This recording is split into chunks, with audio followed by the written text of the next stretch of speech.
Hi, I'm Jamie Gutierrez from Fame Focus, and these are amazing Hollywood visual effects done so well that sometimes you don't even realise you've just seen them.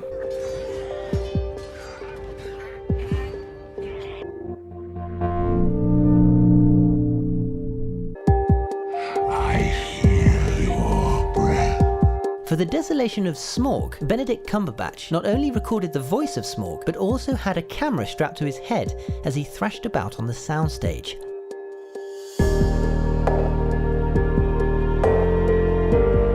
Koba from The Dawn of the Planet of the Apes was a CGI version of actor Toby Cabell, who acted out the bonobos part throughout.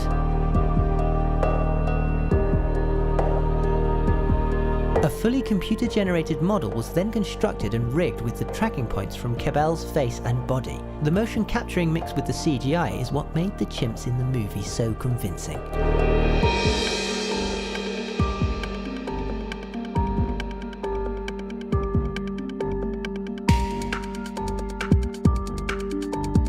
Game of Thrones! It's pretty obvious to everyone that Daenerys' dragons were actually CGI.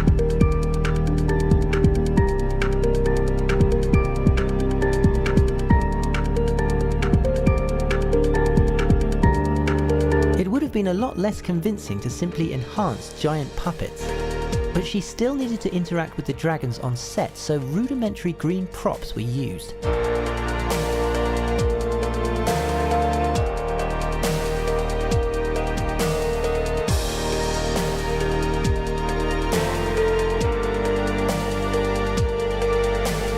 The same challenge was encountered on a much larger scale with the skeletons.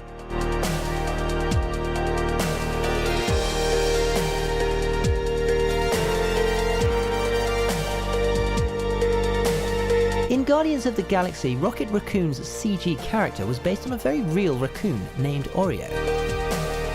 Also, there was a teddy bear version that would be filmed so the animators could get a feel of how its fur reacted to the scene's lighting.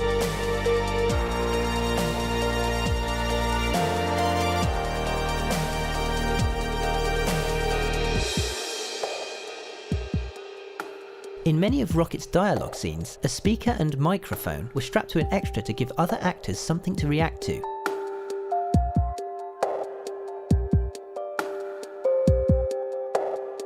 And for the other scenes, actor Sean Gunn would kneel in front of them, reciting Rocket's lines.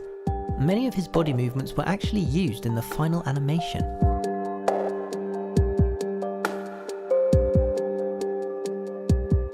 It's no surprise that Man of Steel is packed full of CGI. When your main character is expected to have super speed and fly around the skies, there's going to be some special effects involved. However, something that wasn't CGI was Henry Cavill's pecs, as the actor refused any digital touch-ups or enhancements to his body in his shirtless scenes. He also refused to take steroids to muscle up for the role, saying it would have been dishonest of him to use trickery while playing Superman, and he wanted to push his body to the limits to develop his physique into one that was worthy of the character. In X-Men Days of Future Past, Mystique was so much more complex than simply just putting Jennifer Lawrence in a blue suit. The actors' reels would have to transition seamlessly from one another.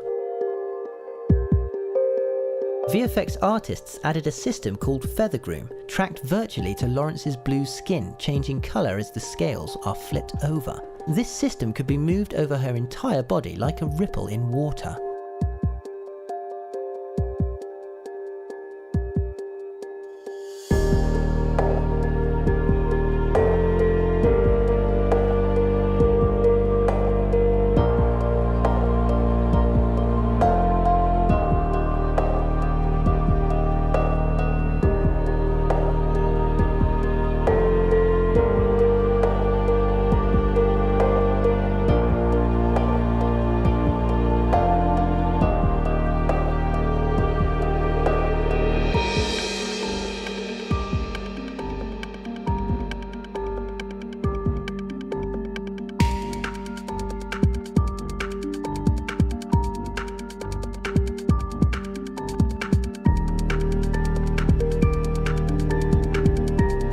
For her role as Mystique, Jennifer Lawrence wore a special bodysuit. She had previously worn full-body prosthetics in X-Men First Class, but found that too uncomfortable.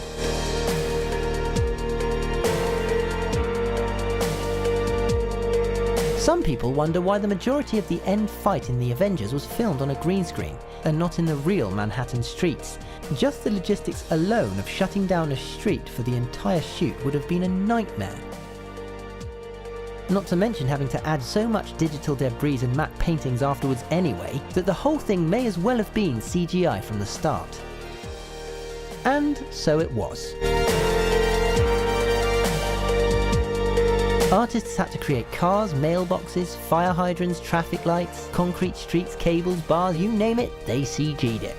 Thank you for watching, I hope you enjoyed this video. Please don't forget to like, subscribe and turn on notifications to receive updates on our latest videos.